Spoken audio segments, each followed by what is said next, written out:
პრემიერ-მინისტრი ქუთაისის მთავრობის სახლში უნგრელ კოლეგას ვიქტორ ორბანს შეხვდა. უნგრეთის პრემიერ-მინისტრი დაინტერესდა საქართველოს ეკონომიკის განვითარების ტემპებით, მისი ძირითადი მიმართულებებით და კერძოდ საფინანსო საბანკო სექტორებით. პრემიერ-მინისტრმა განიხილეს ორ ქვეყანას შორის ეკონომიკური თანამშრომლობის ვაჭრობის და ტურიზმის განვითარება. უნგრულმა მხარემ დაინტერესება გამოთქვა სოფლის მეურნეობაში ინვესტიციების ჩადებად.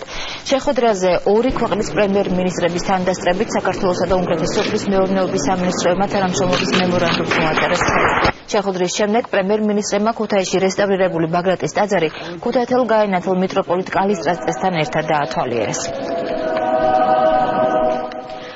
ვანის რაიონში დღეს პოლიციის სამმართველოს ახალი შენობა გაიხსნა. შუშის შენობა თანამედროვე სტანდარტებს აკმაყოფილებს და თანამშრომლებისთვის მაქსიმუმ კომფორტზეა გათვლილი. პოლიციის ახალი შენობის გახსნაზე პრემიერ-მინისტრის მივიდა წითელი ლენტი ვანომერაბიშვილმა ბავშვებთან ერთად გაჭრა. ამის შემდეგ პრემიერმა ბავშვებისთვის შენობაში პატარა ექსკურსი მოაწყო და პოლიციის თანამშრომლებს გაესაუბრა.